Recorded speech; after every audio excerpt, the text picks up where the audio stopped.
Hello and welcome to a very special AJC read-along. Ernie Suggs is our guest. He's the race and culture reporter for the Atlanta Journal-Constitution. My name is Neil Parekh, and I'll be your guest host for today. We're live on Facebook, Twitter, LinkedIn, YouTube, and our Digimentors website. We're also live on the Atlanta Journal-Constitution's Facebook page, Twitter account, and the Unapologetically ATL Facebook page. For everyone watching us there, thank you so much for joining us. We're going to show a quick promo video to give you a sense of what we're going to cover in today's show, and then be right back with some announcements and to welcome some of the folks watching. Here's a preview of what's to come. This week, we are hosting SRI's special AJC read-along, produced in partnership with the Atlanta Journal-Constitution. Neil Parekh interviews Ernie Suggs, a reporter covering race and culture. Ernie is the author of The Many Lives of Andrew Young, which tells the inspiring, dramatic story of a civil rights hero, congressman, ambassador, mayor, and American icon. At the Atlanta Journal-Constitution, Ernie helps curate Unapologetically ATL, a weekly newsletter that explores the stories, trends, and events shaping Black culture in Atlanta. We will also explore the Atlanta Journal-Constitution's Press On initiative, a multimedia campaign that highlights several AJC journalists and what makes them press on with their work, especially given the challenges in today's news business. Regular viewers know that we usually feature the New York Times. The show's official name is SRI's Sunday New York Times read-along. Occasionally, we highlight other publications, most recently the Philadelphia Inquirer, but also the Washington Post, the Chicago Sun-Times, the Dallas Morning News, Politico, the Globe and Mail, and the Collegian Times. The show is produced by Digimentors. We produce high-quality virtual and hybrid events for organizations big and small around the world. We also do social and digital consulting, training, and workshops. Sri Srinivasan is our host. I am the executive producer and guest host, Neil Parekh. Our production team includes Paula Kiger, Steve Taylor, Julia Weeks, and Carla Baranakis.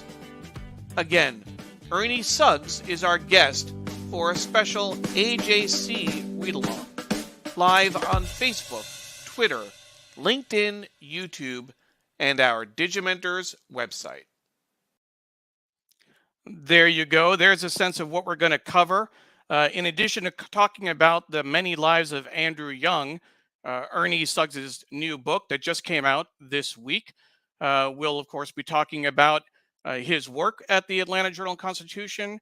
We'll talk about Unapologetically ATL, their Press On initiative. A lot of great content today in today's show. And again, for those of you who are just joining us, we are live on Facebook, Twitter, LinkedIn, YouTube, and our Digimentors website. We're producing this show in coordination with the Atlanta Journal-Constitution. We're so glad to have them as a partner for today's show. Please let us know where you're watching from. Please like, comment, share, retweet, do all the things on social media that you do because you want to make sure that folks tune in. You can watch this live. You can also watch it later on demand on the same links where you're watching now. So let's go ahead and take a look at who's watching so far. Say hi to some of our viewers. Patricia Freudenberg is watching from New York. Thank you, Patricia. Always great to see you. And my mom is tuning in from Hastings on Hudson, New York, where I grew up. Thank you, Mom. Always great to see you. Michael is watching from Manhattan. Michael, thank you for joining us. Looks like a new viewer today, so really appreciate that. And curious where you found the link from. Ken Fisher is watching from Iowa. Peace in Ukraine, as my mom said as well. Jonathan is watching from the East Village.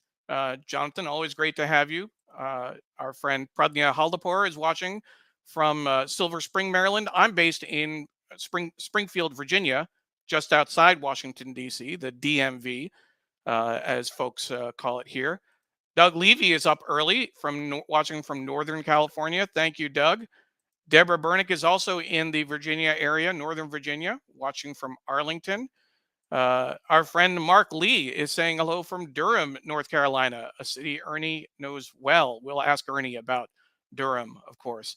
Our friend Stephen Kaplan is joining from Ramsey, New Jersey. Stephen, thank you so much for joining us. Miriam Berkeley is watching from Hell's Kitchen. Emily Silverman from Philadelphia. Thank you, Emily. And Jonathan is saying that the Puppet Museum is a favorite in Atlanta. Lambert is watching from Washington, D.C., watching on LinkedIn. Lambert, thank you again. Thank you for watching. Another new a new viewer. Vicky Redmond watching from Philadelphia. So a number of people that we haven't seen before. Again, if you're new to the show, we're live every Sunday doing a show like this. This week, we're focusing on the Atlanta Journal-Constitution. And we're so glad to be doing this in partnership with them. Makran Boot is watching from Manhattan as well. My friend Walter Grayson, best Sunday morning news program in the world. Hopefully someone's recording this, getting a screenshot, because we definitely want to be able to use that. Walter has been a guest on our show multiple times. He is a professor at Macalester University, Macalester College, I believe, actually, in Minnesota, but he was in New Jersey for a number of years. Thank you so much for all the great work you're doing, Walter. We have and Mark is mentioning that Ernie also worked for the Herald Sun and the NCCU's Campus Echo paper. So Ernie, a little blast from the past there. Julia Weeks, one of our production team members, is watching from Brooklyn, where the Brooklyn Marathon is happening right now outside her door. Ernie is from Brooklyn originally, so we'll definitely have something to talk about there. Renu is watching from California, another early riser. Thank you. So many people have joined in. It's St. Paul is where Walter is watching from. Ted watching from Washington, D.C. And one of our producers, Paula Kiger, is checking in from Sanford, Florida, instead of her usual Tallahassee. Sue Swift watching from Atlanta. So we're getting a number of people. And Sue, if you're watching on the AJC Facebook page or Unapologetically ATL, thank you so much for joining us. We really appreciate it.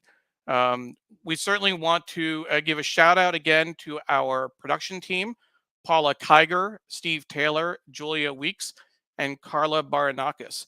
As I mentioned, we put on a show every week, and with their help, we engage with the audience. We share links to articles, etc. You'll see that it's a TV-style broadcast, and when we get Ernie on, you'll see what we can do with the production value for the show. We also want to thank our sponsor, Muckrack. If you're interested in being a sponsor, please email Sri@digimentors.group, our host, or myself, Neil Parekh, Neil@digimentors.group. I'm the executive producer and guest host on occasion. And we are, like I said, thrilled again that Ernie Suggs will be our guest. He is the race and culture reporter for the Atlanta Journal-Constitution and author of The Many Lives of Andrew Young. So we'll be talking about his book and his work and a whole lot more. So without further ado, let's bring up Ernie Suggs. Ernie. Good morning. How's it going? Thank you for joining us. That great introduction, I was wondering if you were talking about me. Ernie, I'm just, in terms of the work that you've done, even if it was just the book on Andy Young, I mean, just an incredible background, and it fits with a lot of the work that we've done in terms of looking at the news. We've been able to focus on issues of interest to the Black community, the 1619 Project, critical race theory, Some of our guests have included, Sonny Slaughter did a special edition on the 1619 Project. I mentioned Walter Grayson, and Stephen Bradley more recently. So we're just thrilled to have you, and we're thrilled to be visiting Atlanta, so to speak, with you. Well, I'm excited to be here. My paper's excited. Everybody at the paper, we were talking about it yesterday. So we're pretty excited to get up this early to do this show. So thanks for having the Atlanta Journal-Constitution on your first AJC read-along. Absolutely. And we're thrilled to be doing this in partnership with them. So before we get into talking about the book and the rest of your work, we always have a question that we ask our guests.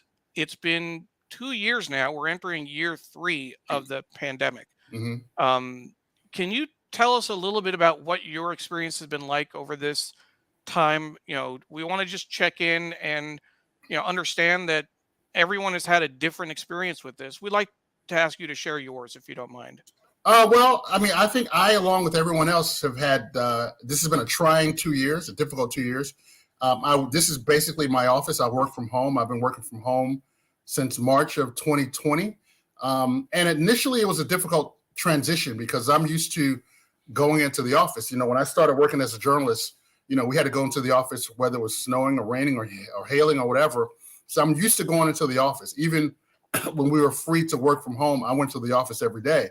So that was a difficult adjustment. But, I finally kind of settled into a rhythm of how to work from home, which is what I tell people. You have to learn how to work from home.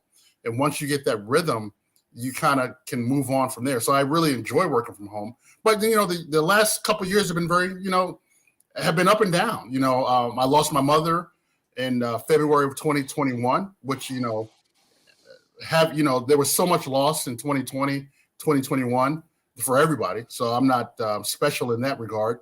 But, I lost my mother in 2021. And so, having to deal with the pandemic, dealing with different work issues, dealing with kind of isolation, and then losing people that you are close to, that you love, makes it very difficult. But, I think I'm very fortunate to have good friends, to have family, to have a great job, to have support from my paper and, the things that I do inside and outside of the paper.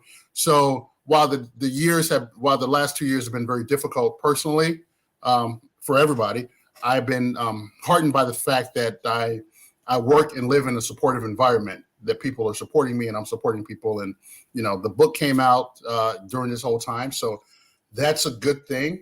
That's a good thing, kind of life kind of weighs itself out. So, I don't think anyone 10 years or 20 years from now, we're going to look back at the pandemic with great regard, but you can also kind of look at, some of the things that it did help create in us, create creatively and spiritually and, understanding who we are as people. Sure. My condolences on your mom. Thank you. I know, and you wrote a great story. We can jump right into that just because it's connected. You wrote a story about your afro or afros in general in Black culture and the role it played, and it ended with a beautiful piece about your mom. Can we talk about that real quick before talking about the book? Sure. Yeah. Sure. We'll go ahead and bring that up for folks. Right. And there we go. So for many, an afro isn't just a hairstyle. Tell us about that. Well, initially that story was, and we can talk about this as well. I run my paper's Black History Month series. So every year for the last 7 years, we've had a Black History Month series where the whole staff pretty much gets together and writes a different story every day for 28 days for Black History Month. This initially, when we were planning the story, was going to be the last story that was going to run February 28th of 2021. And it was basically an essay about the fact that I was growing an afro during a pandemic. I wasn't going to the barbershop. I decided that, until the pandemic had subsided or we learned something more, and because all these barbershops had restrictions, I just wasn't going to get a haircut. Sure. But the initial story was about the fact that I decided to grow my hair. But as I was writing the story in January and February of 2021, I started understanding things about myself and understanding things about Black culture. So I went back to Brooklyn, where I grew up, and talked about my influences of an Afro and seeing things. And then I kind of realized along the way that my mother has always worn an Afro. As a child, she never had her hair permed. She never wore a wig. She basically always had an Afro since the 1960s. And, you know, that's kind of was the influence, I guess, of me of getting an Afro and kind of keeping it as well. So the story rose from not getting an Afro because of not getting a haircut because of the pandemic, to my cultural background growing up in Brooklyn in the 1970s, to my mother's legacy. And right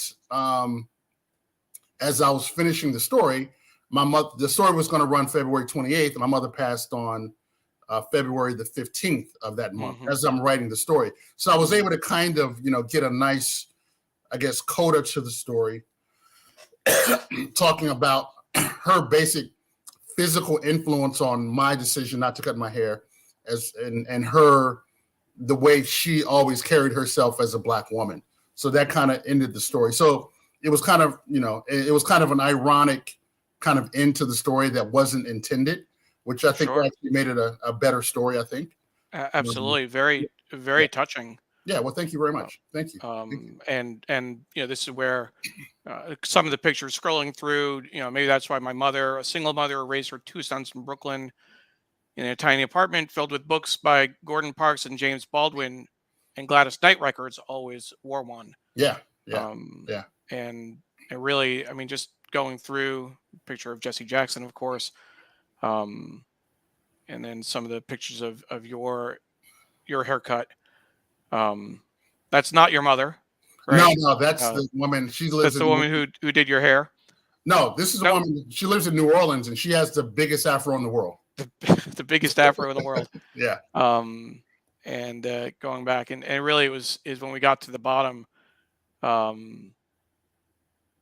Friends, of course, the reflection, and then, you know, reading about your visit to your mom as she was getting sick, and then, you know, Ernie Suggs died on February 15th. I mean, just it's one of those things where the story would have been powerful anyway. It would have been, you know, it's a great treatise. It's a great reflection on the Afro and history.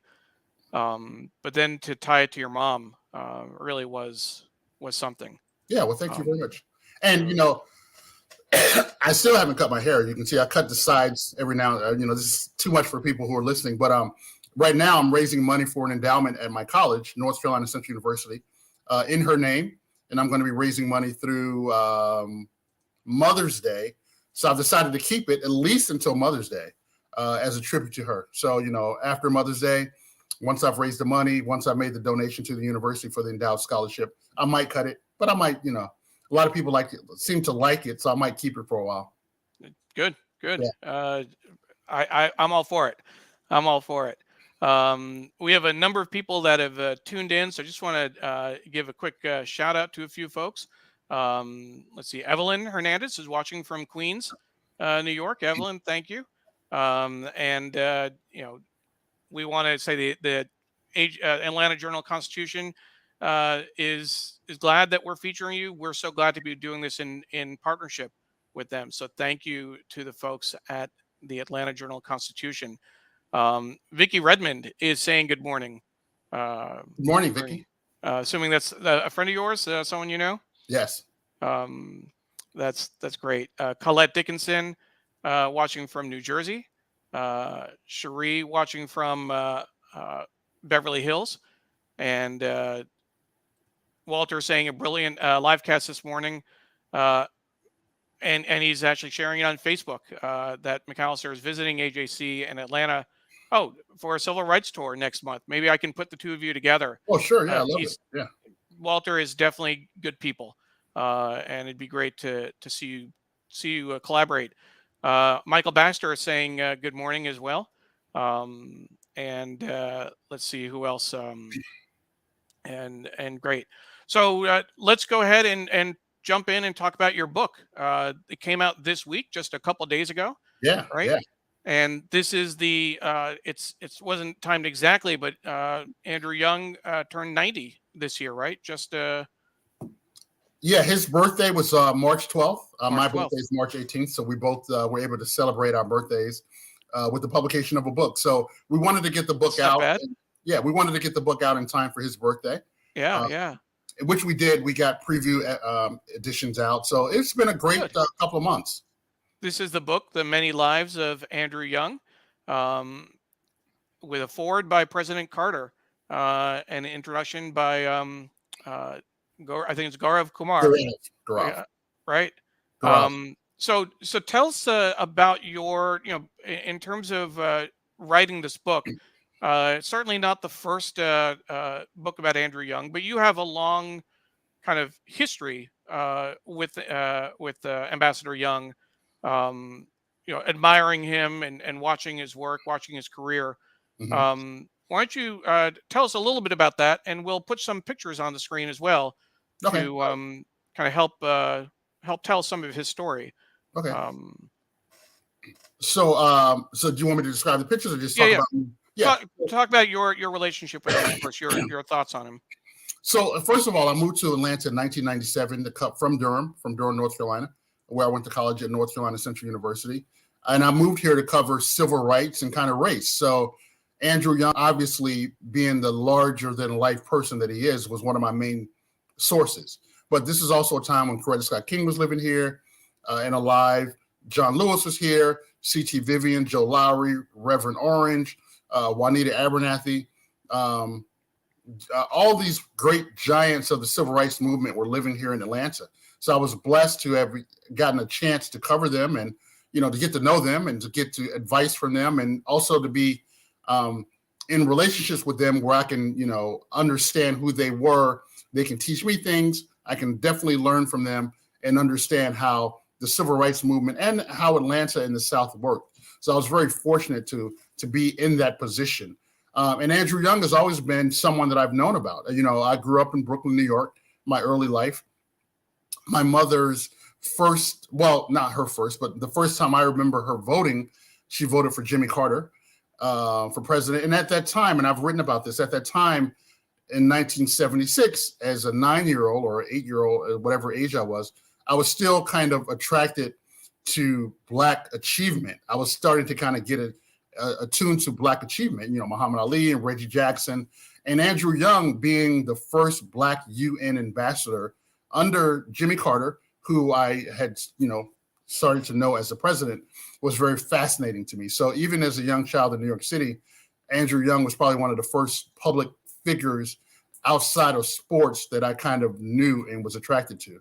So I've always knew him. I've always known his work, even probably more so early on than I knew the work of Martin Luther King Jr. As a matter of fact, I didn't even realize until later on that he had worked with Martin Luther King Jr. I always knew him initially as a UN ambassador. So I went to college. I pledged Alpha Phi Alpha fraternity, which he is a member of. And in 1996, when he produced his autobiography, An Easy Burden, he came to North Carolina to speak. And that's when I met him the first time in 1996. And then I moved, of course, to Atlanta in 1997. So it's been a great relationship.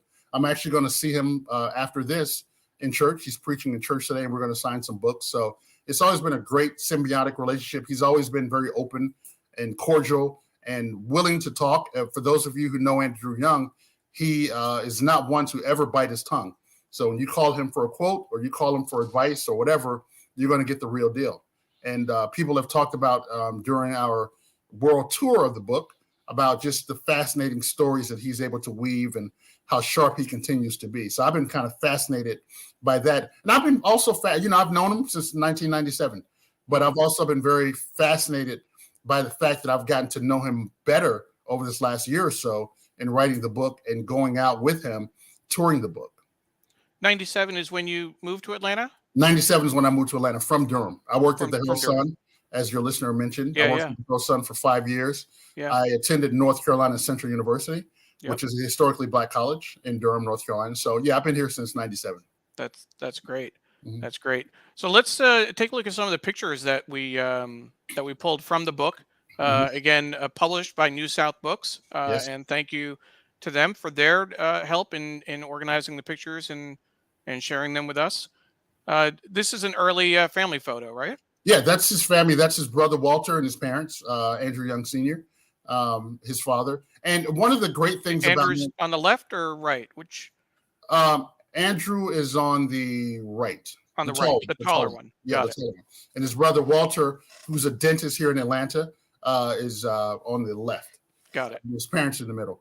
And one of the great things about this book, in the photos that we found, is that Andrew Young, his father was a dentist in New Orleans. So his father, his parent, and both of his parents are college educated.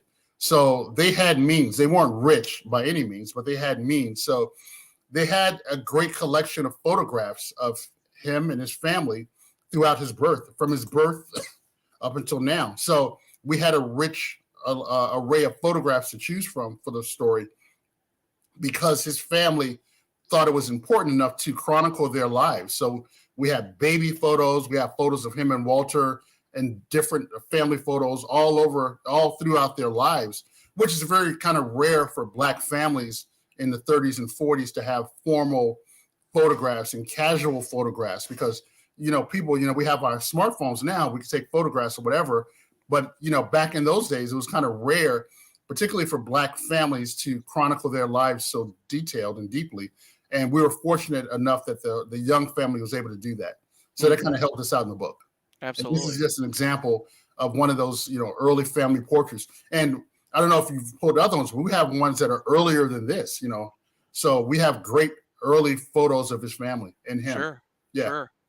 So there's another one. It's not in terms of early family photos, but this is him being ordained, right? Being ordained as a preacher. Yes, he went to Hartford Seminary. He went to Howard University, which is another historically Black college.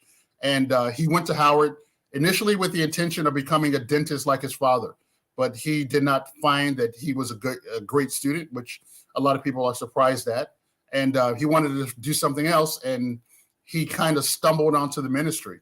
So here's a photograph of him being ordained as a minister, and his first career professionally was in the ministry. Got it. Got it. And then moving forward, this is a picture. Help us identify some of the folks in the picture. That's Dr. King in the center. It's Dr. King in the center, and to his left is Stokely Carmichael. For Stokely Carmichael, right? Andy Young to his left, and the great Hosea Williams is to Andy Young's left. For those of you who know, Hosea Williams was a great firebrand civil rights leader who worked with Dr. King in the SCLC. He was also on the bridge in Selma, March 7th, 1965, on Bloody Sunday with John Lewis. So when you look at those photographs of John Lewis crossing the Edmund Pettus Bridge, it's Hosea Williams who's right next to him, who was leading it with him. And Hosea famously said, and John Lewis told the story, famously asked John Lewis if he can swim when they were crossing the bridge, because they saw the sea of state troopers and knew that they were in trouble. So he asked him, if the option was to jump over the bridge, could he swim? And for those of you who follow pop culture, who follow I don't want to say trash television, but there's a show called The Real Housewives of Atlanta, and Portia Williams, who's a famous member of that cast, is the granddaughter of Hosea Williams. So his family legacy translates today to what we see on television. A few other folks who have checked in. Janine Little is watching from New York. You're chuckling. Do you know, or? Oh yeah, of course, yeah. Tell us how do you know her? She is a North Carolina Central University graduate. Oh, great. So great. She lives in New York City. We both attended that great university. She's an AKA, so she's kind of my I don't want to say my sorority sister. Sorority, what? Yeah, sorority sisterhood. Sisterhood, exactly. Yeah. Her father's an Alpha. Her father's in my fraternity. So good. Yeah. So thanks to you. Yeah. So we're getting some of your friends checking in, which is nice. I'm picking out some of the names that are new to us. Generally, we have a regular group that watches on Sunday morning, and then we get new people based on the guest, based on where we're streaming to. So like Wanda McKenzie is not a name that I recognize. She's tagging a friend Angela to watch. And let's see what else. Walter Grayson is saying An Easy Burden is an amazing autobiography. I can't wait to teach it again alongside the new book. So that's again Walter Grayson. Jay Palaki is watching from the DC metro area again. Mark is asking, our friend from North Carolina, what was Andrew Young's relationship with Maynard Jackson, a fellow NCCU grad and also former mayor of Atlanta? Thanks, Mark. That's a great question. Maynard Jackson was the first Black mayor of Atlanta. His grandfather was called the mayor of Auburn Avenue. Auburn Avenue is a great street, once called the richest Black street, the richest Negro street in America. So Andrew Young, I'm sorry, Maynard Jackson is a legend in Atlanta. Excuse me. Maynard Jackson is a legend in Atlanta, and he was the first Black mayor. So when Andrew Young moved back to Atlanta after working in the UN and working as a state in the United States House of Representatives, he moved back to Atlanta, and he moved back at the same time that Maynard Jackson was leaving the mayor's office after his second term. So Maynard Jackson, and for those of you all who live in Atlanta, who understand Atlanta, was building what's called the Atlanta Machine.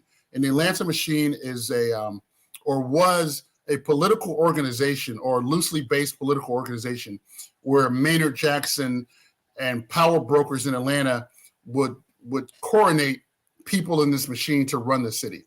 So Maynard being the first Black mayor of the city of Atlanta. Since Maynard's election, all of our mayors have been Black since 1973. So we've had an unbroken string of Black mayors.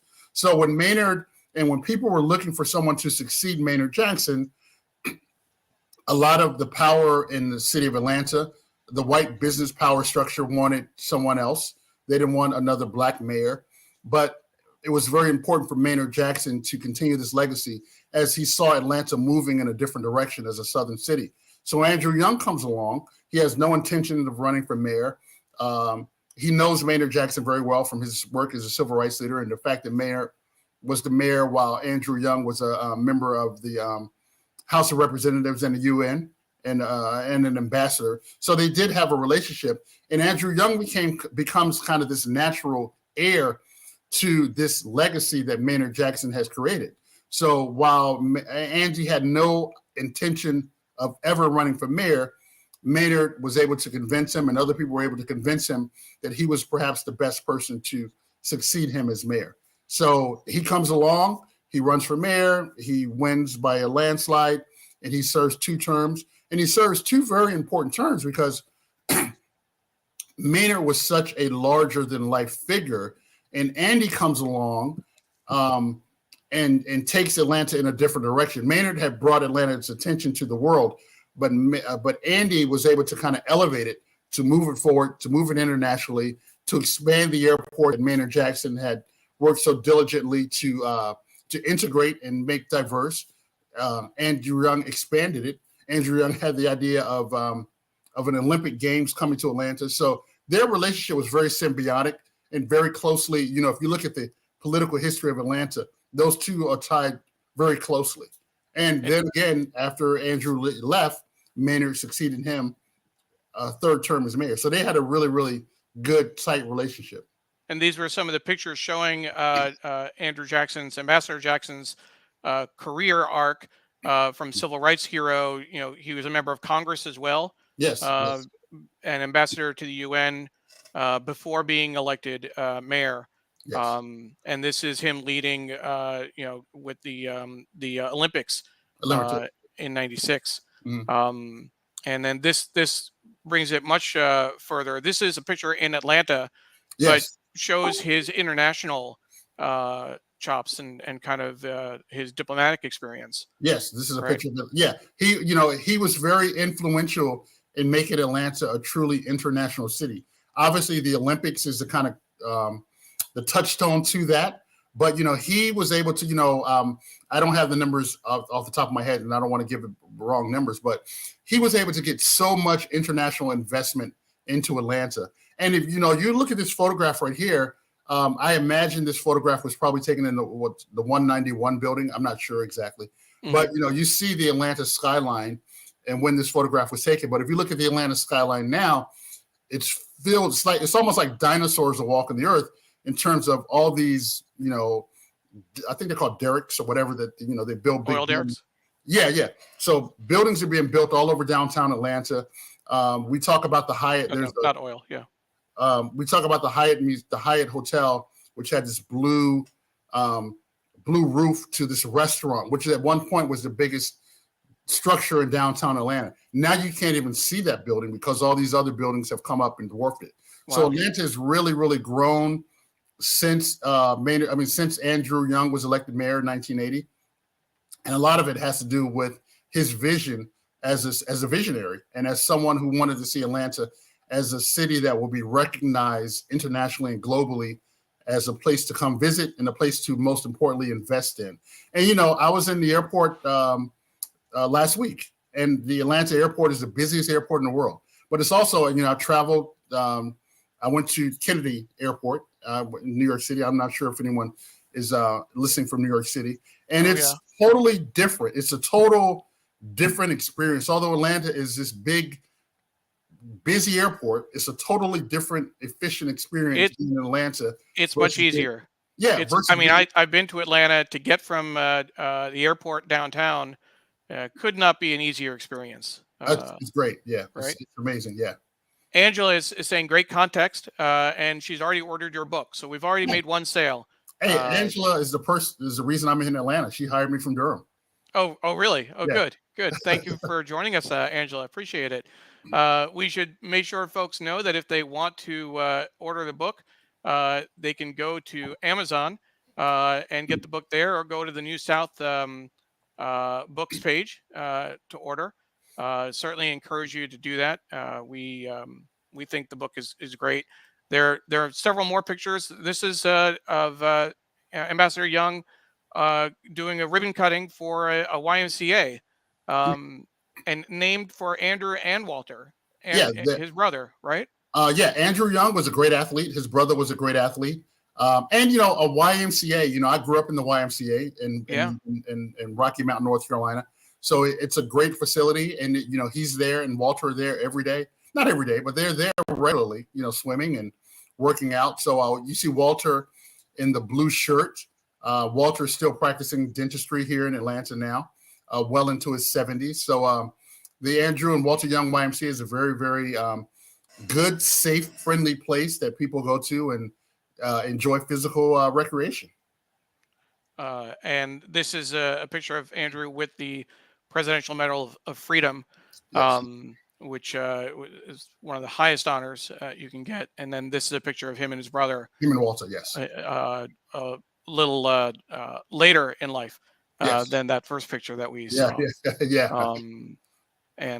So that's great. So I wanted to also show folks in terms of the article that you wrote for the Atlanta Journal-Constitution, just to reiterate, and the relationship, the depth of feeling you have.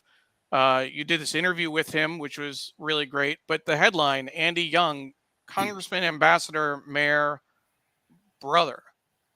Not civil rights hero, not luminary. It brings it down to brother, which I thought was really, really great and really telling. And what I want, if you wanted me to talk about this article, this article came out right around his birthday. I believe it came out on March 11th or 12th, right around his birthday, and it was also talking about the book. So this is kind of a first-person recollection of my relationship with Andrew Young. As I mentioned, I met him initially in 1996 when he came to Durham to promote An Easy Burden. And I wanted to talk about, and if you look at the headline, Congressman, Ambassador, Mayor, Brother. I wanted to talk about, and if for those of you who've read the book, who've studied the book is divided into 10 chapters. And these are the many lives of Andrew Young. So, I tell people all the time that each chapter in Andrew Young's life could be its own book on into itself. He was a pastor in Georgia. He left that to work for Martin Luther King Jr. in the Civil Rights Movement.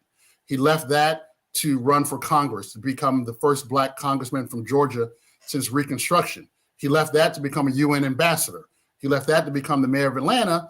He left that to become a philanthropist and promoter of business and created his own foundation. So each of these lives could be something different. But when I talk about brotherhood, I talk about the fact that, obviously the fact that we are fraternity brothers.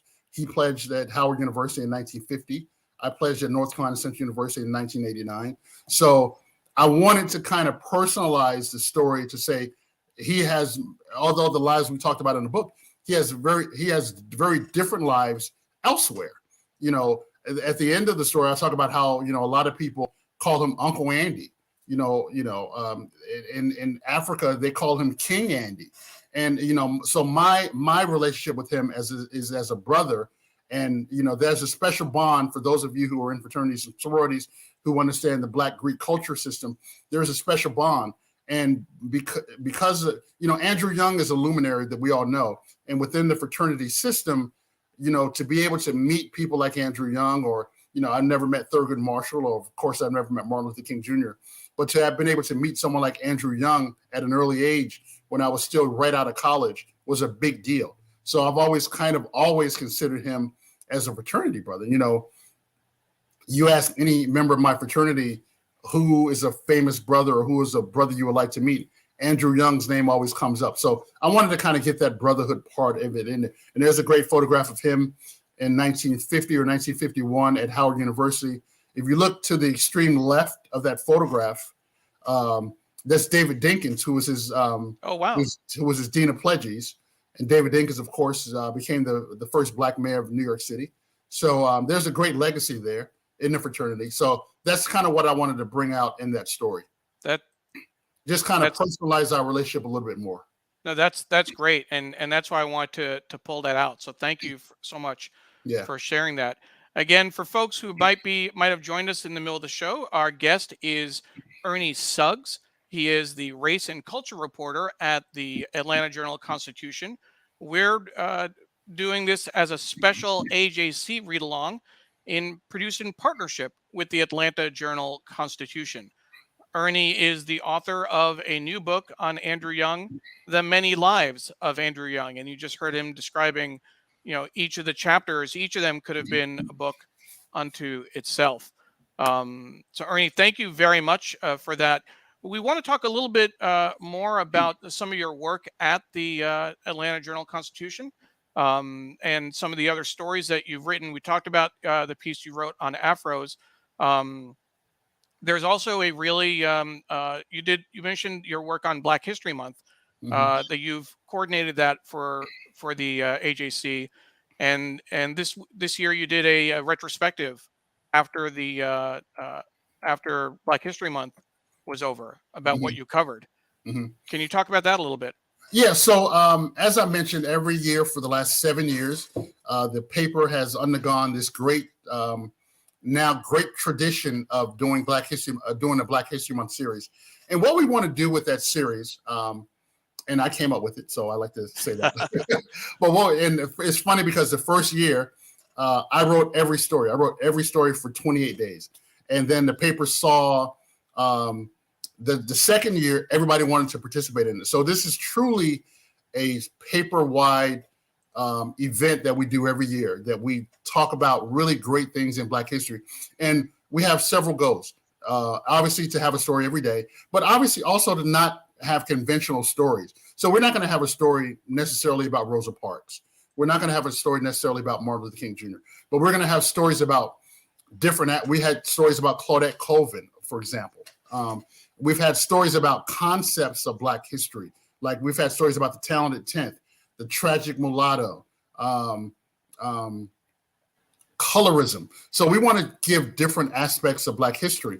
And this year, because we're following the organization that puts on officially Black History Month, and their theme this year was Black health, or health and wellness. So we wanted to focus this year on health and wellness. So we looked at mental health.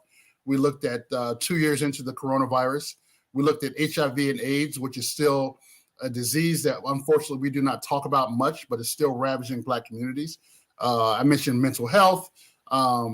So we kind of want to present Black History Month in a way that's not only history, but also timely and important to our readers. So we've been very successful. As I mentioned, the whole staff is involved in it, from my interns to reporters who don't report, who want to be involved in it. So, this is the video that you're showing that basically that looks at all the stories that we've done this year, particularly the doll test, the tragic mulatto, Vinette Coleman, Vinette Carroll, who's a person I never heard of, but we want to bring out people who people have not necessarily heard about as well, instead of the conventional ones. Black Pain, we talked about how Black people, particularly enslaved women, were experimented on by doctors in the quote unquote name of gynecology.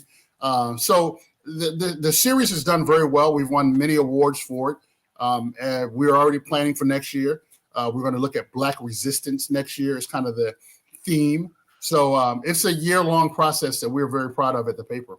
Well, it's a year-long process to put on Black History Month. But one of the realities, and we talked about this with Stephen Bradley, who was our guest in March of this year. You don't just talk about Black culture and Black history during those 28 days of February, right? Yeah. You have something that you've started, a newsletter, Unapologetically ATL, Yes. Which gives you a forum and a space to talk about these issues year round. Yeah.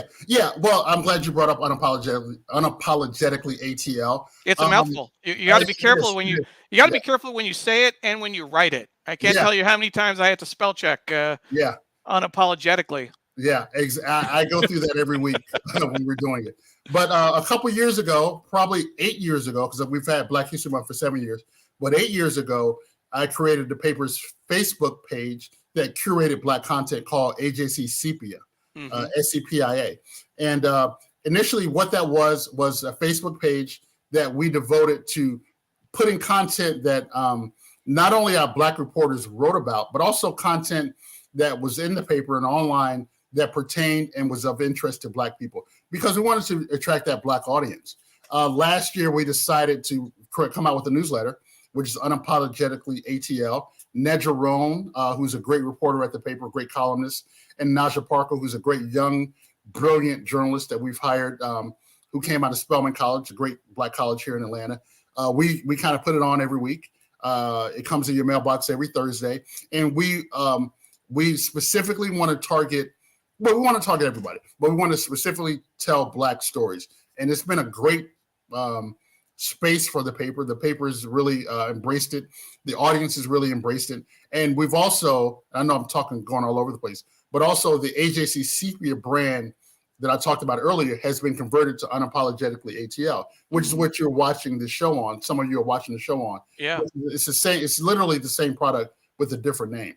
But, what we want to do, and the way the media is going these days, or the way the media has gone over the last 10 years, which is one of the reasons why I wanted to do Sepia 8 years ago, was to bring in those audiences and to target those audiences and to let these audiences know that we are thinking about them, we're writing about them, and we care about them. And Unapologetically ATL is basically an extension of that, where every Thursday morning on your email you get a newsletter that's going to tell you about what's going on in Black Atlanta and in the Black world.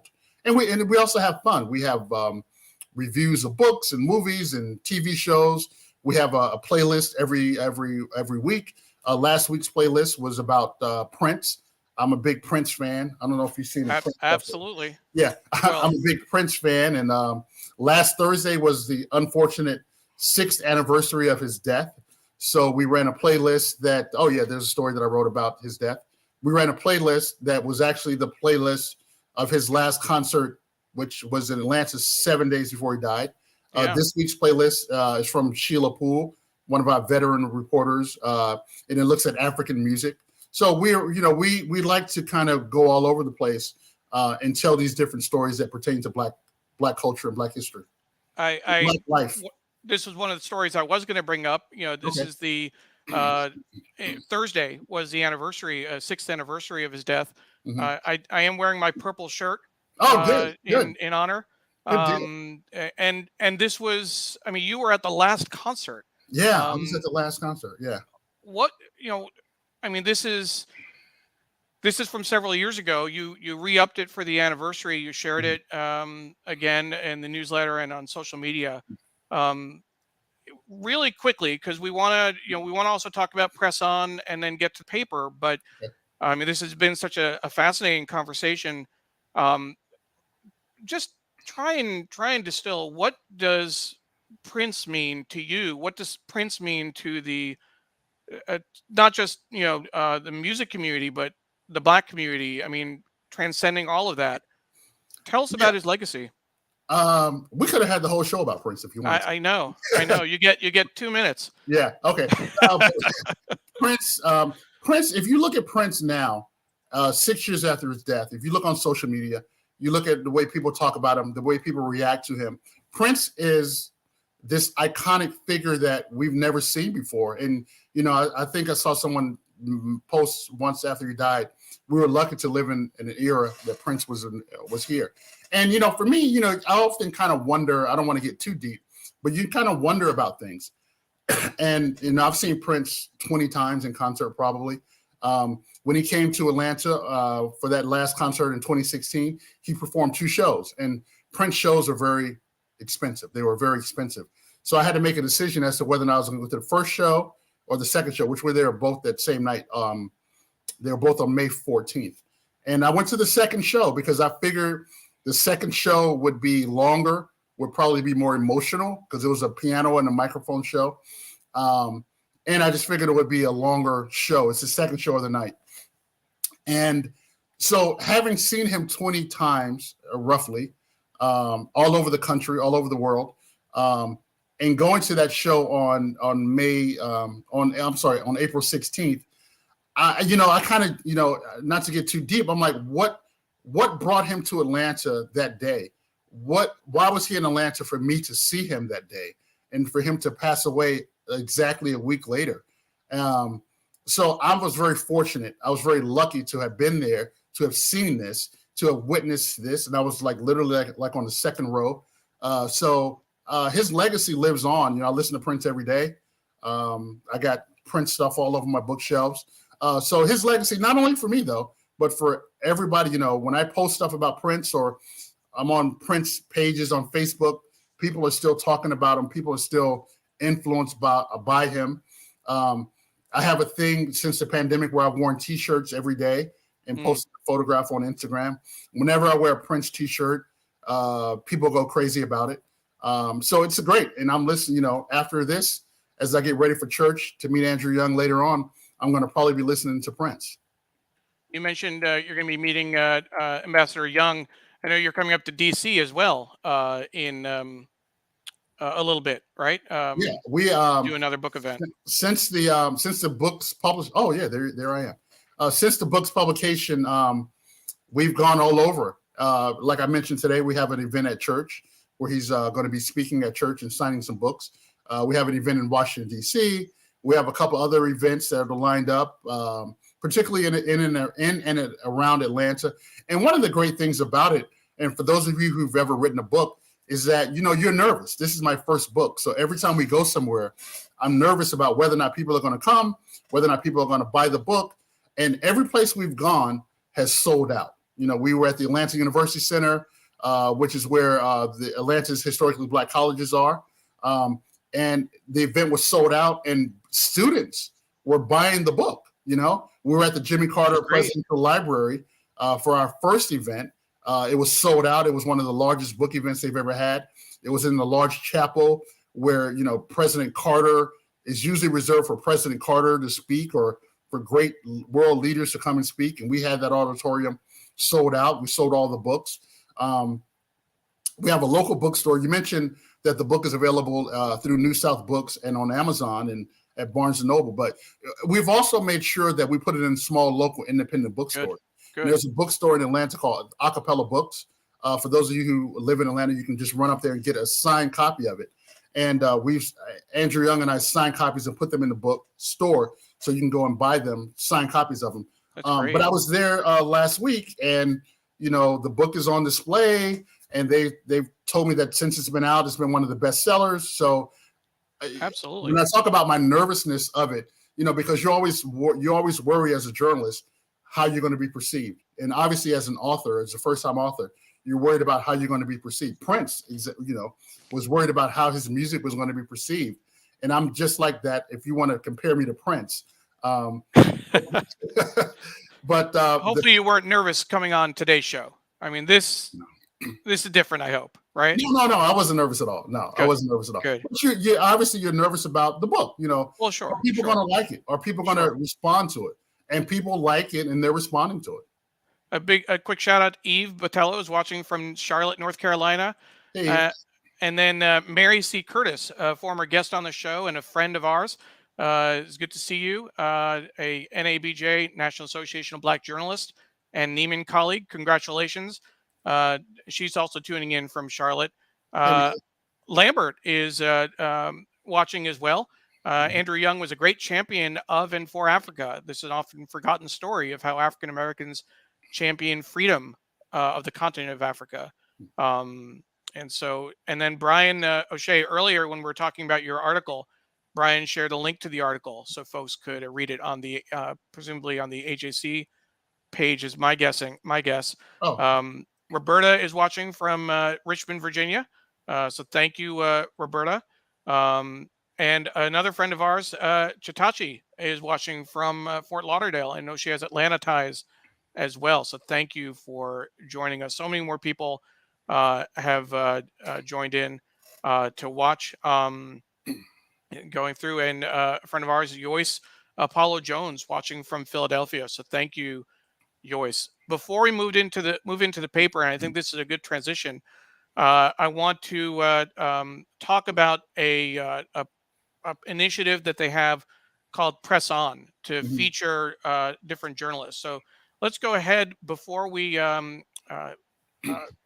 have you describe your work and your story. We'll just give you a quick break. We'll watch the quick video that the Atlanta Journal-Constitution shared with us. All right. We press on for you because it's our mission. Dedicated to investigation. Because the facts matter. Fueled with determination. Because it's our calling. Driven by passion. Because you deserve to know what's really going on. Please support real journalism. How journalist Ernie Suggs presses on. Ernie, this is part of a campaign from the Atlanta Journal-Constitution. It's to highlight some of the journalists there. Tell us about this campaign. Tell us about how you press on. Oh, well, great. Thank you for featuring this. As you mentioned, it's a campaign. It's a paper-wide campaign called Press On. And what we wanted to do, physically, we rebranded the paper. The fonts are the Atlanta Journal-Constitution. The fonts, everything is different. So that's kind of like what you see physically. But what we want to do is what we wanted to stress to readers is that journalism matters and what we do matters. And we have some great journalists in the program, great journalists at the paper. And I've been here, like I said, since 1997. And I came here when the paper had 500 people at the paper all over the world. Now we're down to like less than 200. But I don't think we've ever been in a better position than we are now in terms of the amount of quality journalism that we're producing. So we wanted to kind of make a special effort to kind of highlight that. So the Press On campaign kind of puts it in the face of readers that, hey, we're there, we're here, we're doing real journalism, we're doing investigative journalism, we have great writers, we have great reporters, and here's what we can do for you. I think 12 or 13 of us were chosen for this, but as I've told everybody, we're not the 12 or 13 best reporters at the paper. You could have picked any 12 of us out of a hat and you would have gotten the same kind of reaction because there's so many great reporters at the paper and we're doing so much good work. And we're doing it under extraordinary circumstances. And, every paper in the country is doing that. But we're doing it under extraordinary circumstances, working from home, working remotely, during a pandemic. We started this during the pandemic. I remember my photo session. I was right on Auburn Avenue during the pandemic. And I remember just kind of, just dealing with that and kind of the preparation that you had to go through even to kind of take a photograph. So but we're doing some great work. We're out there every day. We're serving our community. We have, aside from myself, we had 2 other reporters this month or this year or this quarter, I should say, who came out with books, Chris Joyner and Greg Bluestein.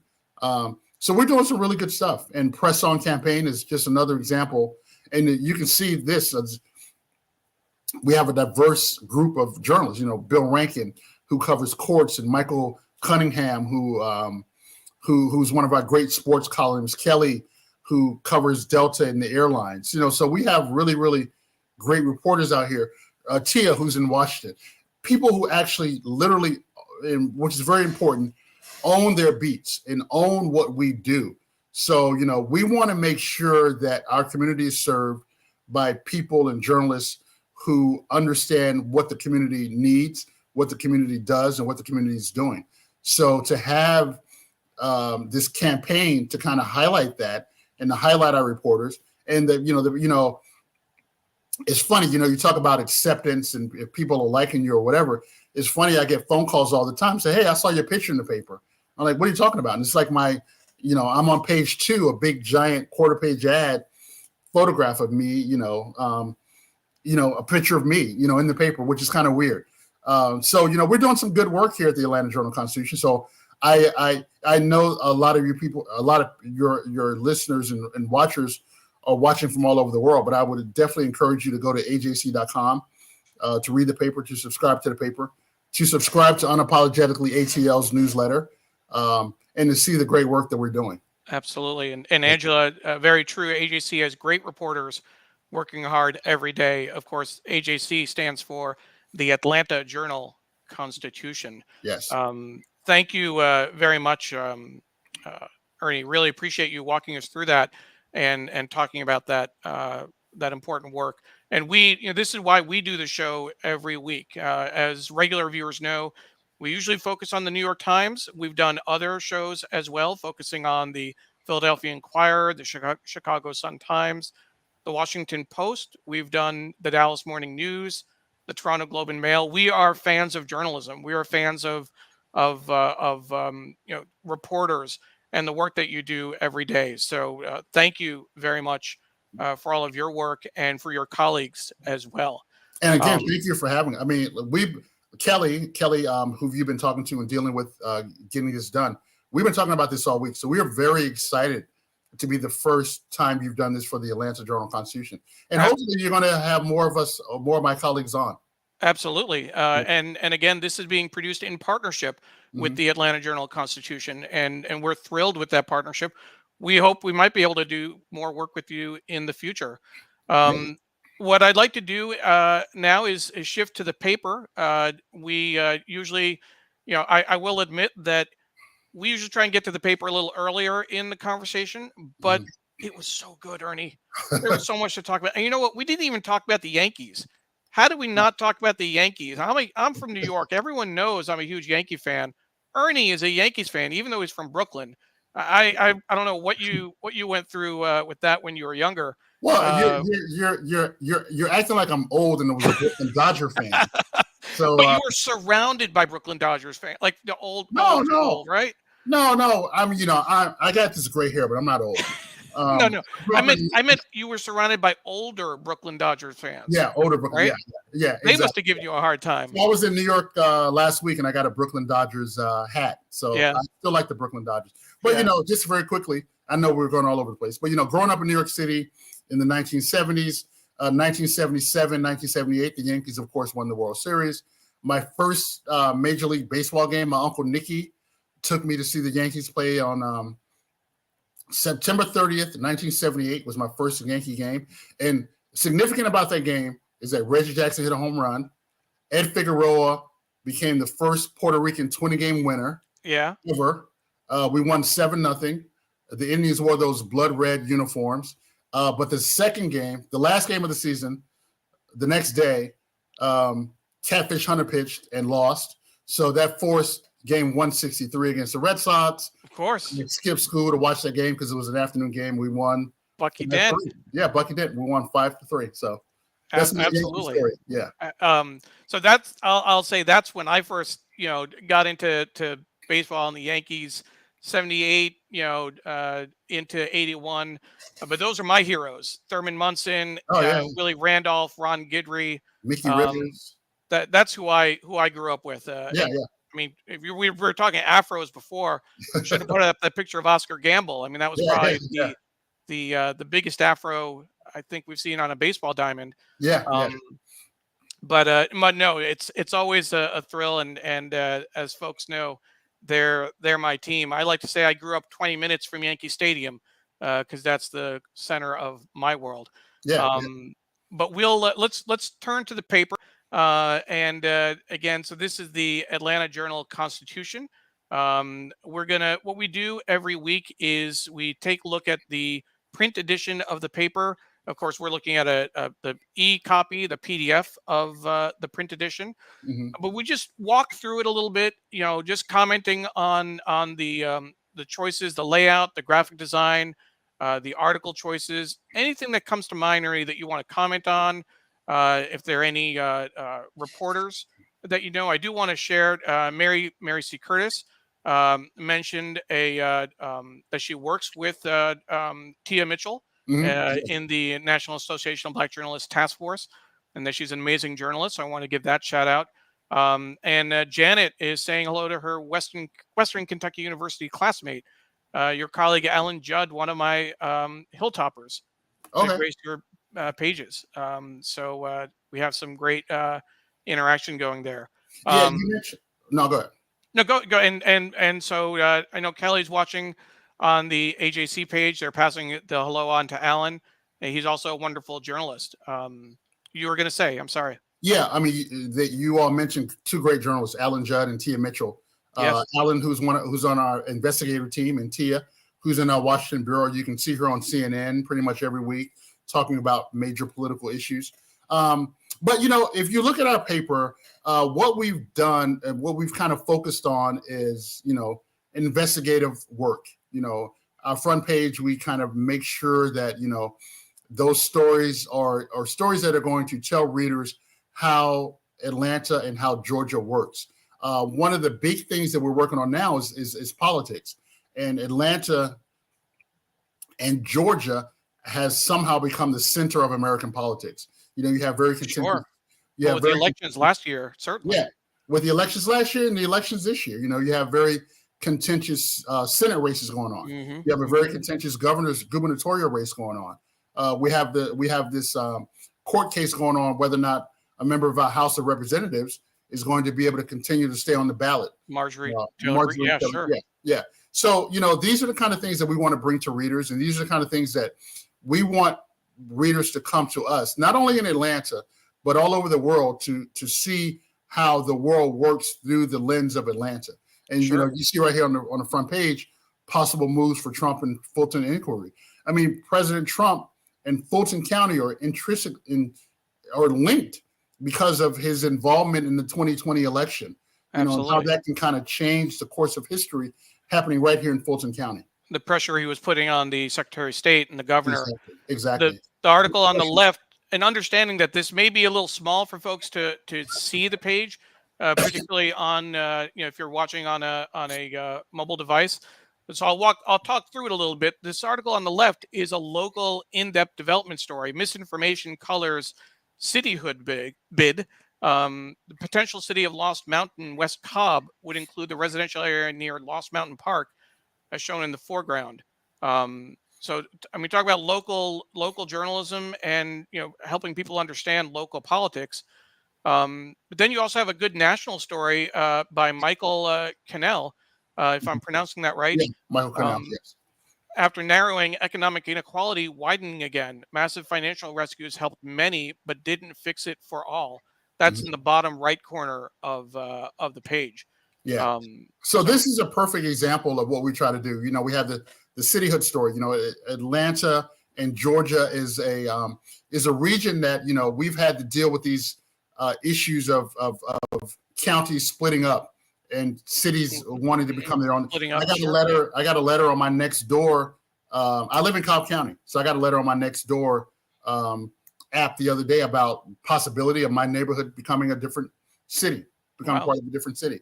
And Michael Cannell's story about the economy and the story about Fulton County and Trump. So this right here kind of shows you the diversity of Atlanta, the diversity of Georgia, and the diversity of what we try to do as a newspaper every day.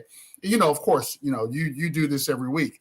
Those decisions that we make on the front page are not taken lightly. No, you have to balance that out. You have to understand what the readers need, what they want, and try to give it to them in the best possible way that we can. Of course. And so then moving on, on the left, 22 elections, a nice preview of, upcoming bonuses in the e-paper. So this is also an interesting thing in terms of what the Atlanta Journal-Constitution puts out in print, but also the attention that you're paying to e-readers and the e-paper, extra features, extra content that you're able to put up for readers. On the right, I mean, this is a story from the Washington Post, but this is something we're all dealing with. Do I still need to wear a mask? Health experts offer advice to help you decide.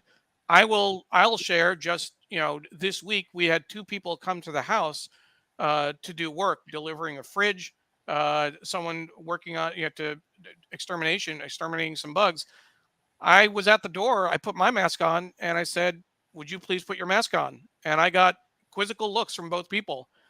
And I said, they said, I thought they dropped the mandates. We don't have to anymore. I'm sorry. In my house, I want you to wear a mask. Yeah. We're not done with this yet. Yeah. It's very interesting. And, not to get into a debate, because I still wear a mask everywhere I go. And I was at a drive-through restaurant getting some food. I usually cook for all your listeners. I try to eat healthy, but sometimes I go to the drive-through. Sure. And when I get to the drive-through, I put my mask on. And the woman asked me, she said, "Oh, are you trying to fight pollen? Are you doing this for the pollen?" And it's such an interesting thing because Atlanta and Georgia, pollen is a big thing. So I'm not discrediting pollen. But the fact that she asked me if I was doing this for pollen, I just found very interesting because we're still in the middle of a pandemic and people are still dying. Black people are still dying. Black people are still being affected by this disproportionately. Yeah. So, I wear my mask in public everywhere I go, and people, in Georgia, do I still need to wear a mask? In Georgia, it's a debate. It's a debate every day because it's a political debate. So it is. Yeah. Let me ask you, if you can go back one more, Yeah, sure, of course. If you look on the left-hand page, you see the picture of Kim Segura. This is an example of the Press On campaign. So every day, one of the reporters is featured on that page in the press. And Ken Segura. Got on the left-hand side. Sure. Yeah. He started at the paper around the same time I did. He covers college sports, Georgia Tech, a great reporter. So this is how he presses on. So I'll just read from the content. Georgia Tech sports, University of Michigan grad, church deacon, carpool dad. Ken Segura, he keeps his eye on the ball because that's his passion. He asks the questions that are on fans' minds because that's his nature. He tells the stories behind the scores because that's his mission. He is a journalist with the Atlanta Journal-Constitution because that's his calling. We press on for you. Yes. Ken Segura, yeah. And that's nice. Angela Tuck, if I can tell a funny story, Angela Tuck, who's on here, when she had her 40th birthday party, just a couple years ago, because she's only 41, but she had a 70s party, and all of us from the paper came dressed as 70s. And if you were dressed in order to win the prize as the best dressed person, you had to dance. So I was dressed in 70s and I was dancing. Ken Segura was also dressed in 70s. So it came down to Ken Segura and I. And I'm always mad at him about that because he beat me in the dance contest to win the prize. So And this was years ago, but he always kind of holds that over my head. Did you come in with a super big Afro wig? I did. It was a and wig. You didn't win? Oh my God! I did not win, but Ken is a better dancer than I am. Okay, so I guess dancing was as an issue. Yeah.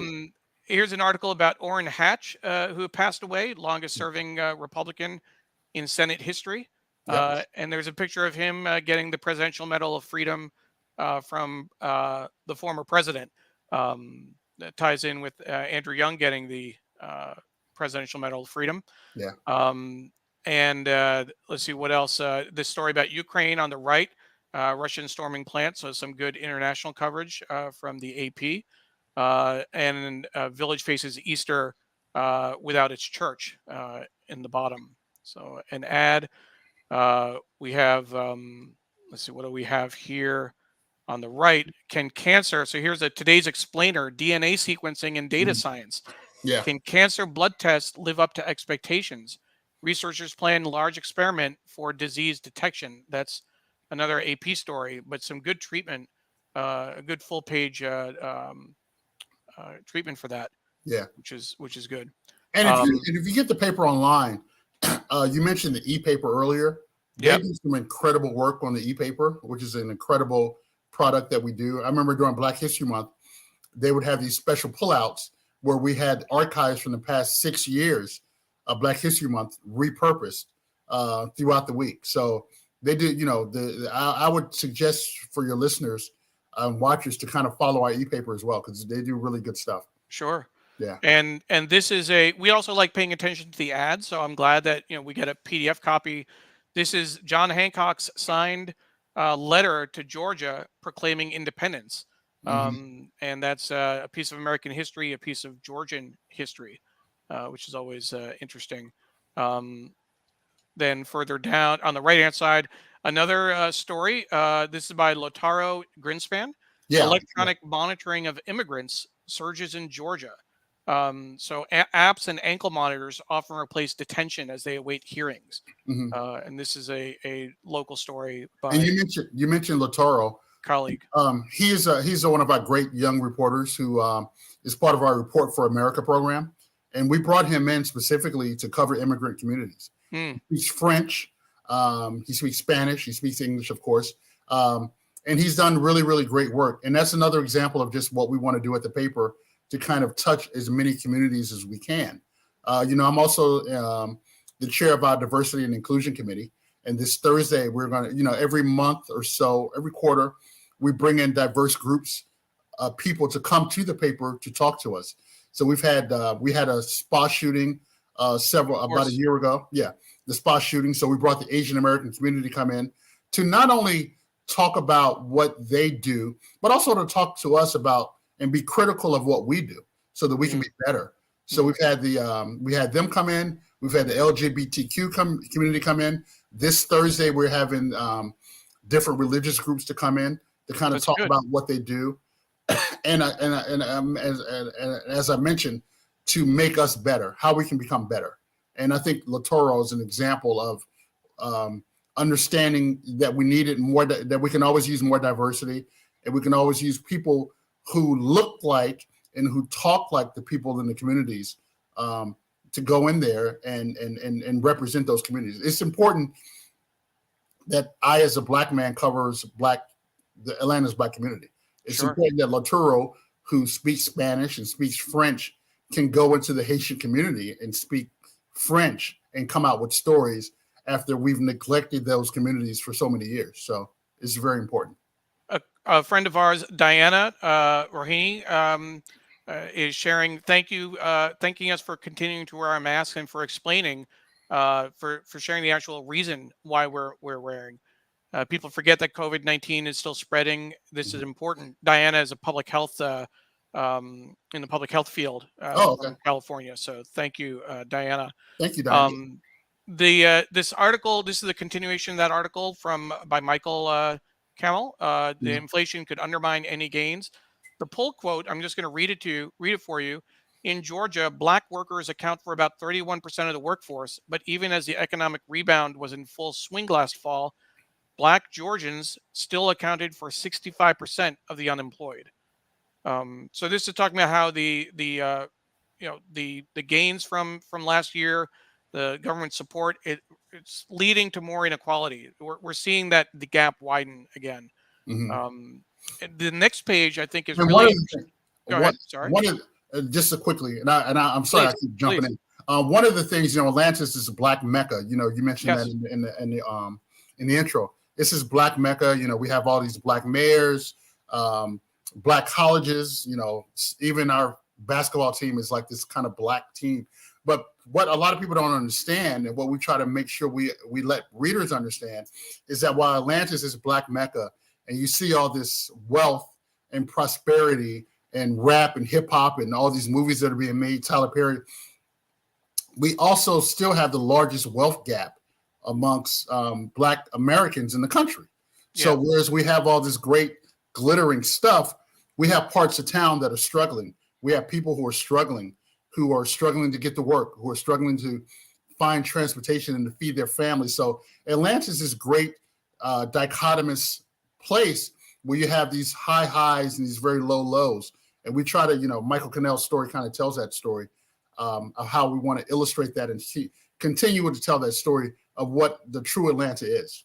Reminds me of Connecticut, actually, in terms of very large disparities. You have Greenwich, for example, and Bridgeport and Hartford, some very large swings.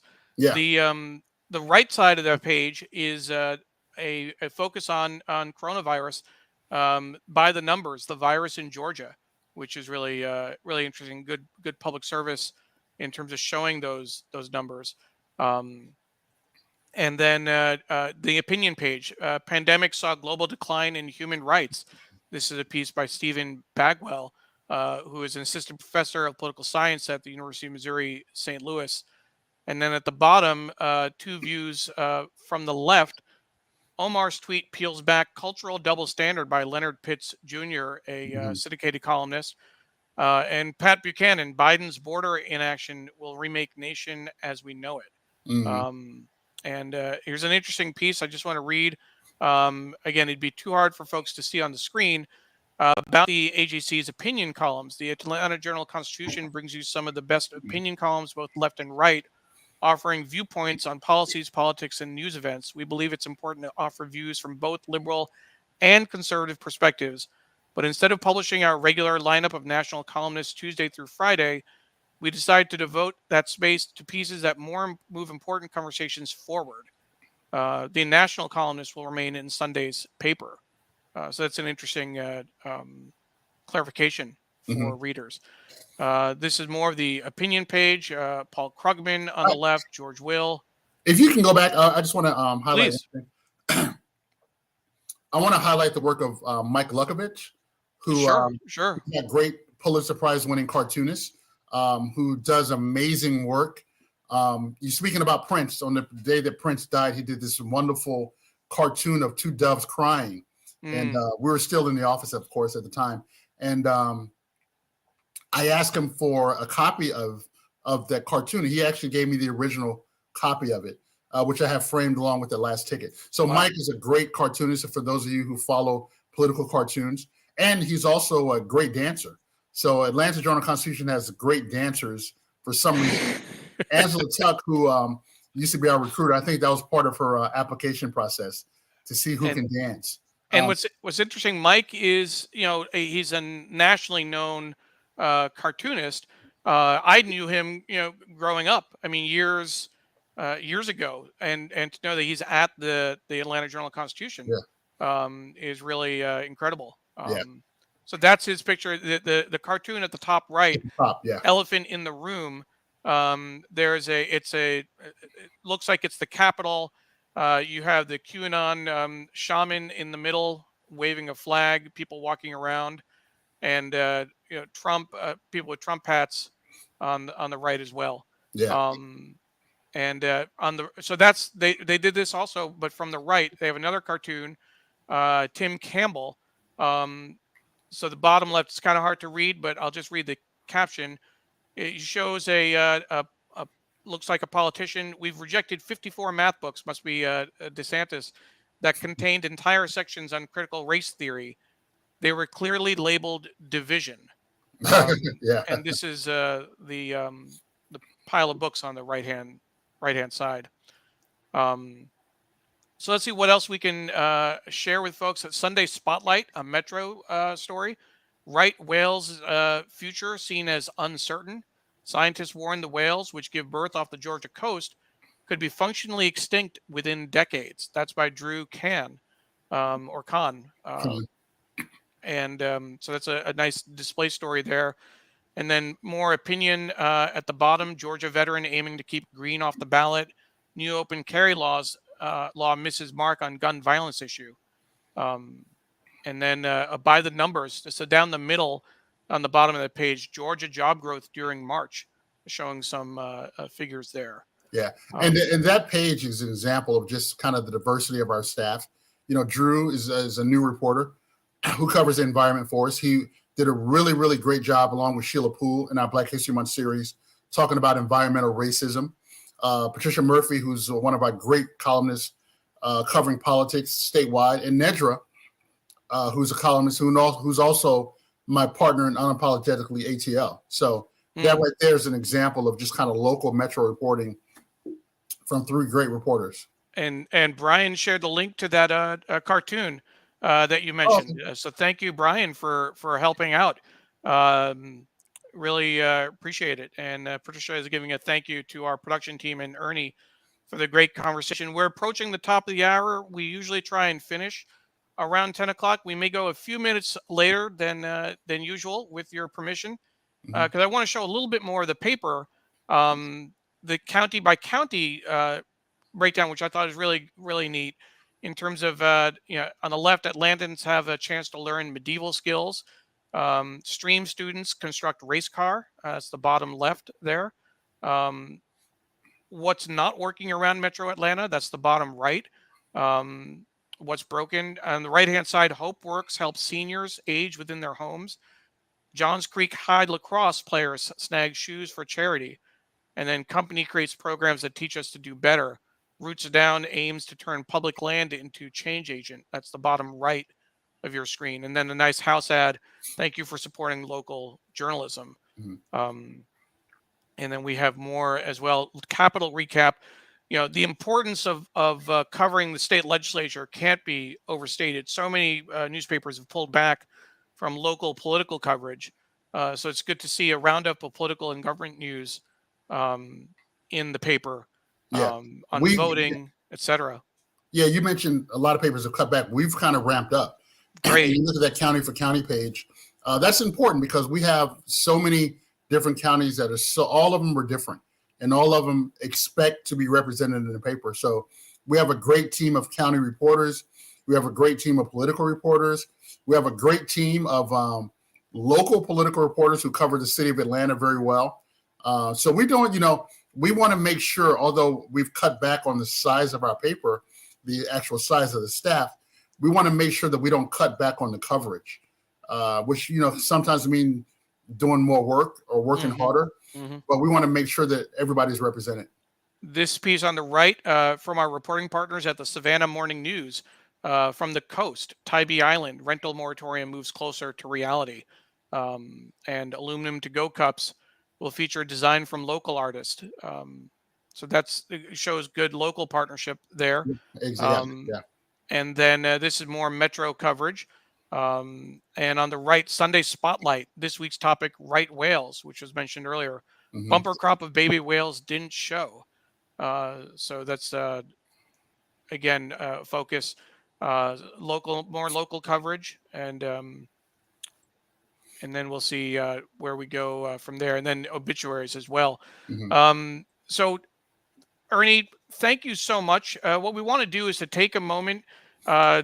We'll give you a quick break. We'll make a few quick announcements, and then we'll have you come back on for a final word and to talk about your book one more time for folks who may have joined us late.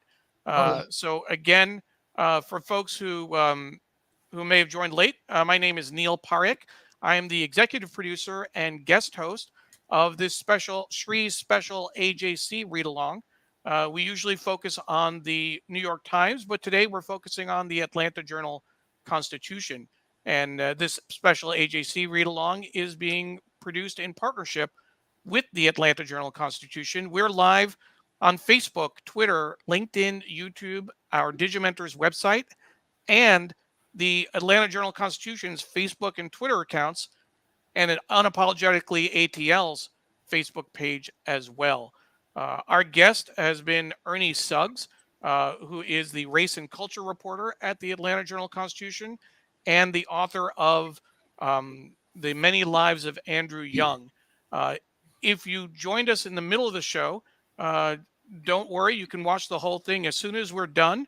The show will be available right after we finish on the same links that you're watching. So you don't need to worry about missing any of the show. So make sure as soon as you finish, just a few moments afterward, the show can be watched from in its entirety from the very beginning. I do want to give a shout out to our production team again. Our production team of Paula Kiger, Steve Taylor, Julia Weeks, and Carla Baranakis. And then, of course, Carla Baranakis puts out the Local Connection newsletter through the Center for Cooperative Media at Montclair State University. We've been talking about local news. Each week, the Local Connection newsletter offers story ideas for pro tips for journalists. And best of all, it's free. You can subscribe at bit.ly/local news tips, bit.ly/local news tips. And Ernie, when we bring you back on, we're going to have you offer a pro tip for journalists in just a moment. We also want to thank our sponsor again, Muckrack, for their support of our work. Ernie, of course, is the author of The Many Lives of Andrew Young, a book about the civil rights hero, ambassador to the UN, congressman, mayor, chair of the Olympics Committee, an American icon, and close friend of Ernie Suggs. So it's been a thrill to have Ernie on the show to talk about his book and his work at the paper. Ernie, let's bring this home. First, remind folks about the book. Give us a final word in terms of what it meant to you to put this book together, to work with Andrew Young, Ambassador Young, to promote it, etc. Well, thank you again for having me. And, I've been a reporter for a long time, since 1990, when I graduated from North Carolina Central University. I took some time off to become a Nieman Fellow at Harvard University. But, I think this is kind of like, one of, if not obviously, one of the highlights of my career, to be able to kind of write a book, to have a physical manifestation of my work that's going to be around forever. And to write that book about Andrew Young, someone that I've admired since I was 8 years old, someone I still admire, someone who's still around, who's willing to have his story told, was an honor and a pleasure. So to be able to write this book, to be able to see it in bookstores, to be able to see it online, and to have people send me photographs of them having received the book, which I've gotten tons and tons of photographs of people with the book, has been a great honor and pleasure. So, I'm still kind of on cloud nine from it, because it's still kind of a whirlwind situation that I'm, kind of dealing with. As I mentioned, after this, we're going to sign books at a church Wednesday. For those of you who are in Washington, D.C., Wednesday at 7:00 at the MLK Library. Ambassador Young and I will be there signing books and talking about the book. So we're going all over the country promoting this. And New South Books, which has been a great publisher, a great partner in all of this, has been very helpful and very supportive. So I appreciate that. But, this just been like, it's been a whirlwind. But, I'm also, and I tell people all the time, I'm also still a reporter. And my editor still calls me to go write stories about whatever's going on in Atlanta. So that's good, because that keeps me grounded. I introduced myself the other day for the first time as I'm an author, which is kind of cool. You can kind of impress people with that. But deep down, I'm still a reporter for the Atlanta Journal-Constitution, which is where I make my bread and butter, absolutely, so to speak. And it's just great to be here. It's been great. Angela Tuck, as I mentioned, was the recruiter who hired me, and Brian O'Shea and Kelly Audette, Mary Curtis, who's my Nieman Fellow sister, So it's good to have like my community here on this call, on the show today, kind of like showing support. And it kind of shows where I came from as well. So, I'm a journalist at heart. Absolutely. Mhm. Speaking of Mary, she shared many important political stories are coming out of the South, including North Carolina, of course, where she's based. So we should all stay tuned. Um, and Mark said Warrenton, North Carolina, is where the term environmental racism came from after the infamous dump there. Yeah, I remember that. Um, Yeah. Miriam says great show. Jonathan says fascinating show. Miriam as well, saying again that it was a great show. Wanda Lloyd, so proud of Ernie Suggs. He is such a great ambassador for his newspaper. And Wanda is one of my great mentors. She actually wrote one of my letters of recommendation for the Neiman program at Harvard. So I always appreciate her work, Wow, that's great. her So support, appreciate her support of me. if we can close, Ernie, a pro tip for journalists. What advice would you give to other journalists out there? Kip Branch, who was one of my professors in college, he passed away last year. Great professor, and he was, one of those professors in journalism who actually had been out in the streets, who was a reporter, and he was old school. We had also, for those of you who went to Columbia University Journalism School, he brought in Luther P. Jackson one semester to teach. But Kip Branch always told us to become a better reporter, two things. You have to be prepared to know about a little bit about everything. So that means that I should be able to, if my editor calls me and says he needs me to cover the Hawks tonight, or he needs me to cover whales down in Savannah or whatever, I should be able to do that because I should know a little bit about everything that we need to have covered. But he also told me that I need to read, to read more. So, I have all these books, which is a kind of a tribute to great C.T. Vivian, who's also a great civil rights leader and whose book was also published recently by New South, to read as much as possible because that influences your writing. So when I read magazines, when I read, I have this whole collection of Sports Illustrateds upstairs. One of my college, and I know I'm kind of rambling, I know it's past 10 o'clock, but one of my college professors, when I was a freshman, one of my first, it wasn't a journalism class, but it was a writing class. Dr. Lachin, Phyllis Lachin, who's a great professor, she told us to read Sports Illustrated. And, as a kid coming out of high school, you think about Sports Illustrated as, here's what the Yankees did last week or whatever. But she wanted us to read the long articles, the long pieces, to kind of understand what good writing was about. And the story that she told us about was the recollection of the Thrilla in Manila when Muhammad Ali fought Joe Frazier for the third time. I think it was the third fight. And just how descriptive that article was and how well written it was and how it told the story, not of the fight, because we saw the fight and everyone who read the article saw the fight, but the aftermath of the fight, the emotions of the fight, and the emotions of what that evening meant. And it was so well written that years later, she gave us that article. She gave her classes that article every semester to read as an example of good writing. So when I think about Dr. Lachin, when I think about Dr. Branch, and they stress the importance of writing and good writing, that all stems from good reading. And I've taken writing classes or whatever, but most of what I think I am as a writer comes from what I do as a reader. So I would encourage everyone who wants to get into journalism to read as much as possible, to read diverse authors, to read diverse newspapers, to read diverse magazines, and to read the people that you like, the people that you want to emulate. Cynthia Tucker, who was a great columnist at the paper when I was coming up. When I was in Durham, North Carolina, I read Cynthia Tucker because I wanted to be like her. When I was in Durham, North Carolina, I read Sonia Murray, who was a hip hop and music writer at the Atlanta Journal-Constitution, because I wanted to know what she was doing, how she kind of invented the hip hop music beat. So I read her stuff passionately. And I remember, when I was hired, the first thing I did was went up to the 8th floor and introduced myself to Sonia Murray. And she looked at me like I was crazy. But that was just still an important part of developing who I was as a writer, reading people that I admire, reading articles that I admire, and kind of understanding how the world works and understanding how that influences you.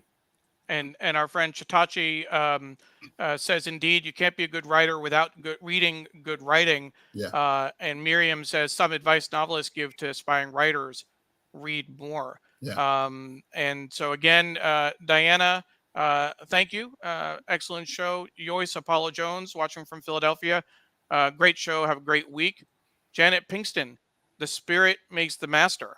Her comment there. And I guess we're going to be ending with a comment from my mom.